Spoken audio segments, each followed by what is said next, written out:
Hello there, heroes! I'm the Orange Ranger, and welcome to another Power Rangers Dino SuperCharge episode review. I was talking a little bit about this on Twitter, but this past week I've been having some issues with my upload speed here and the ability to get videos posted. So I've come to the decision that I've got to try to trim down the lengths of videos that I upload, like these.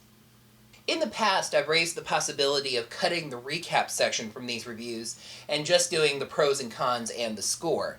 However, I think that doing videos around 15 minutes should work for me, so for now I'm just going to try to tighten up my writing but maintain the same format. If I find myself needing to upload more than one video in the same night, I may be forced to do a recapless review. But that's a bridge best burned when come to. I thought about doing a fun kind of a video for this episode since it was clearly going to be a body swap episode, but frankly, after watching it, the episode just wasn't good enough to warrant that. I wanted to be able to address what was wrong with it clearly. So, let's just dig into the 16th episode of Dino SuperCharge, Freaky Fight Day. On Sledge 1, Snide has been shackled up in a main room. He gets Arcanon's attention and displays his strength by attacking Singe with that tentacle that we once saw a long time ago. He gives Arcanon the idea of using a monster, Professor Strickler, to swap the Rangers' bodies. Poisandra did try this once, but not with the Rangers themselves. Arcanon agrees that swapped Rangers would be confused Rangers. I know that concept sure confuses me. Meanwhile, the Rangers are in hiding, trying to catch a Friday afternoon tagger that's been hitting the museum. Coda farts. Yay, I guess. The tagger then shows up and the Rangers catch him, and it turns out that he's Ivan's spitting image. His name is Zach, and he says that his great-great-granddaddy or something was a Knight of Xandar, meaning he's Ivan's great-great-grandson, because distant relatives often always look exactly perfectly identical. They keep Ivan's true age a secret, telling Zach that they must be cousins. Kendall tells Zach to clean up his T-Rex-themed graffiti so they won't tell his parents, and Ivan supervises this. Back on Sledge 1, Nightmare and Gameface have been reanimated to help Strickler, and this week the reanimated monsters can talk. Guess we were able to afford the voice actors this week. So, why is Snide suddenly helping Arcanon? Because he wants Heckle out of his body. At first, this didn't really make sense, seeing as it was the Rangers that split up Xenowing and Doomwing, but I guess since he's all tied up, Arcanon is the one he had to talk to. Arcanon has Wrench go look in the forest for the Ranger split emitters, because that's totally the kind of technology you just leave laying around. And by the way, it's still not a forest. Heckle chimes in from the sword and asks how Snide could possibly help the one that destroyed their world. But, as Snide rightly points out, Sentai 6 was never his world, just Heckle's. Heckle says Snide knows what happens to traitors, which is funny considering he's talking to the other half of himself, but Snide is unconcerned. As Zach works to paint over his graffiti, Riley brings him a drink from the cafe, annoying Ivan, who leaves in a huff. The two have a chat about the classic graffiti debate, defacing personal property versus art and expression. Zach very quickly comes around when some paint falls on him, ruining his favorite vest. Super subtle moral lesson. In the cafe, a now finished Zach says that his tagging days are over, and Ivan says he'll now teach him about true art.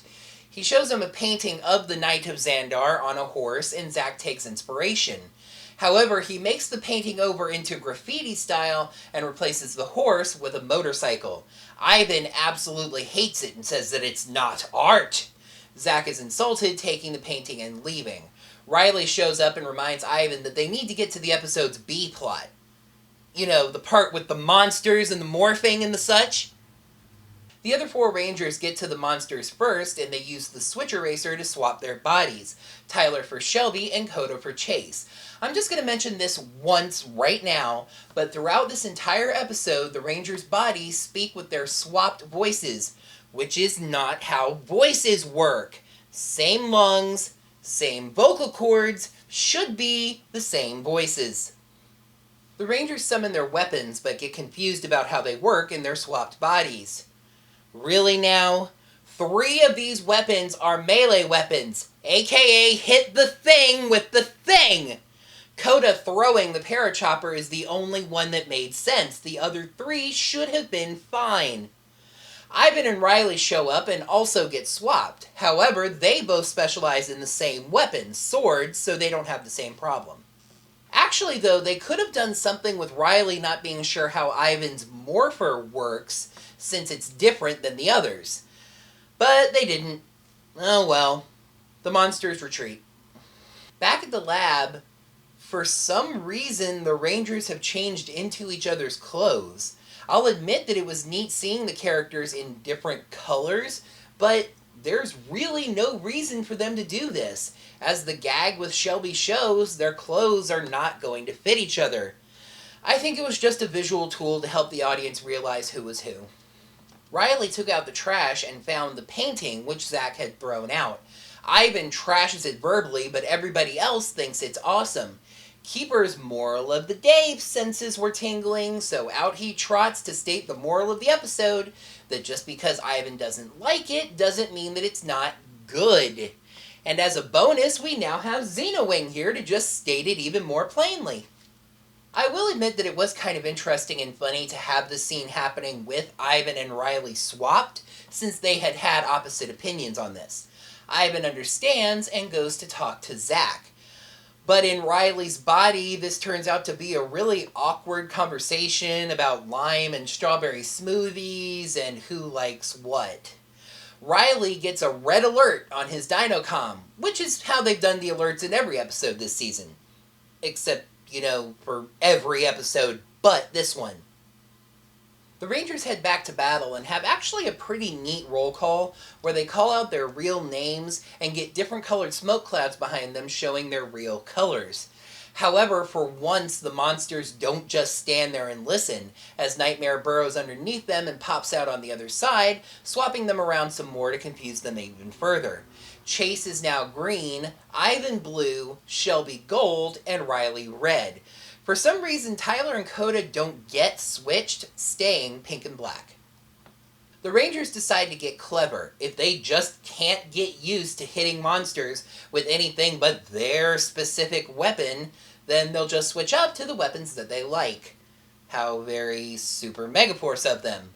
They've got the monsters right where they want them, Tyler says, from a pile of Rangers on the ground. So Xenowing shows up and morphs, but the monsters, displaying what I really think would have been the better plan, switch Strickler into the Silver Ranger's body. However, absolutely nothing comes of this, as the Rangers almost immediately destroy the Switch Eraser, and everybody, including I presume Singe and the Vivix up on the Sledge 1, gets swapped back. Silver Prism Slash, which has now been upgraded to a Final Strike to destroy Strickler, and a Victory Maximum Final Strike to destroy the other 2. They get Magna Beamed, and the Rangers call the Zords. Ivan gets the Focus Episode Zord, and they use the Titano Cannon to destroy all 3 monsters. This Zord fight lasts 1 minute and 24 seconds, and the monsters never as much as touched the Ultra Zord. Arcanon punishes Snide for his plan not working by doing what Snide wanted him to do anyway. Though, I guess having a guy like Snide on your side that's always Snide instead of transforming back and forth is worth something. Heckle still thinks that Snide is a traitor. To who or what, I can't exactly figure out. But he promises to make them all pay. There's something I really loved about how that line was delivered. I don't think Heckle is just good now. He's still unstable, still a bit crazy. It's just that he's more of a rogue now. Back at the cafe, Ivan gives Zach a restored print of his painting, tries a lime smoothie, and promptly gets a brain freeze. Let's dig up some super pop... Oh. Perfect. Let's dig up some super possum. Episode 16, Freaky Fight Day. Pros, body swapping gave us some interesting looks at the Rangers. Dobby Santos great in 3 different roles, and the villain plot was actually interesting. Cons: inconsequential, boring story, overemphasis on the wrong plot, and a rare, badly written episode. What's an up and down season without downs?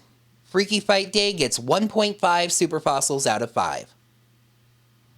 Ladies and gentlemen, as bad as this episode was, let us give full credit to Dobby Santos for perhaps his best performance of the season. Seeing Ivan in regular clothes and talking normally was really weird in a really cool way. And yes, I did say 3 roles, because he also had to voice impersonate Riley while talking to Zach in the cafe. There were 2 times where the Rangers being body swapped gave us kinda neat things. One was seeing the Rangers in different colored clothes, though I still can't figure out why they thought they needed to do that. And the other was the roll call with the different colored explosions behind them. That much was fun, but the only thing that really made this episode watchable and got it that 0.5 that kept it from being a pure 1 was the villain plot. The villains were, okay, well really Snide was the only one who remembered that this show is supposed to be dramatic and have an ongoing plot. From now unto forevermore, Freaky Fightday shall be that one where Heckle and Snide got split. But what a boring, meaningless, sugary filler of an episode. I'm just gonna keep on saying it. We are fast approaching the last month of the season. It's no longer time for a stupid filler episode that could go anywhere in the 2 seasons, if not for tiny little details like the Silver Ranger is there. This week, we got an episode where there's a scene about lime and strawberry smoothies that might be longer than the Zord fight. I really meant what I joked about earlier. The Ivan Zack stuff in this episode is the A plot. And the Power Rangers stuff this show is named for is the B plot. Can you please just let this show be about superheroes in spandex? And here's the part that almost made this worse. We've gotten episodes of Dino Charge and Dino SuperCharge like this before. More focused on the stupid B plot than the Ranger stuff, dumb comedy filler, etc. But this particular episode was surprisingly badly written. The scenes were clunky, the dialogue was stiff, etc. I mean, this episode had 2 morals. What you like doesn't determine what's good, and don't spray paint things, and neither of them were handled well. I really meant it. The villain plot is the only thing that kept this episode from being a 1. Next week, I don't even really know what to expect. The title of the episode is weird, and the plot synopsis is even weirder. But let's see what we've got in store for the 17th episode of Dino SuperCharge. Warg World! A new exhibit comes to the Amber Beach Museum. Warg, the robotic caveman. Arcanon sends a musician duo whose music can turn listeners into zombies. So, yeah. That's going to wrap up another Power Rangers Dino SuperCharge episode review. Thank you guys so much, as always, for watching. Make sure to click that like button down below the video to let me know you liked the video. Let me know what you thought of this episode down in the comments below.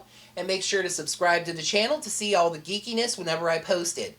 And if you happen to have a couple of dollars you need something to do with, head over to my channel page and click that blue support button. And until next time, may the power protect you.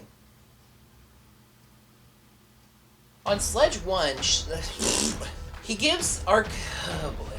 They keep Ivan's true age a secret. Kendall tells Zach to clean up the graffiti, which is... They keep...